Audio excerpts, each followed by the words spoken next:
ভারতের তারকা পেসার ও মুম্বাই ইন্ডিয়ান্সের বোলিং আক্রমণের মূল অস্ত্র জাসপ্রীত বুমরা ইনজুরিমুক্ত হয়ে আইপিএলে ফিরতে প্রস্তুত আছেন বলে আগেই সবুজ সংকেত মিলেছিল।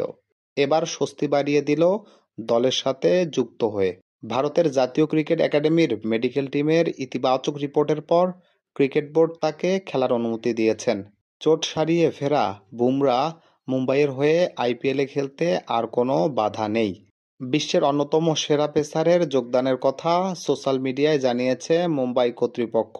সোমবার বিরাট কোহলির রয়্যাল চ্যালেঞ্জার্স বেঙ্গালুরু মুখোমুখি হবে মুম্বাই। দলের সঙ্গে যোগ দিলেও সোমবারের ম্যাচে বুমরাকে খেলানোর সম্ভাবনা নেই। তাকে নিয়ে তাড়াহুড়া না করার নির্দেশ দিয়েছে বিসিসিআই।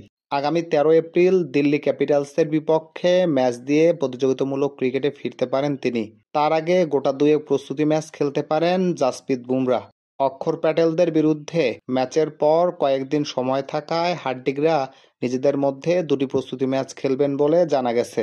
সেই ম্যাচগুলোতে খেলে ছন্দে ফিরে পাওয়ার চেষ্টা করবেন জাসপ্রীত বুমরা। আর এভাবেই হয়তো আইপিএলে প্রত্যাবর্তন ঘটবে জাসপ্রীত বুমরার।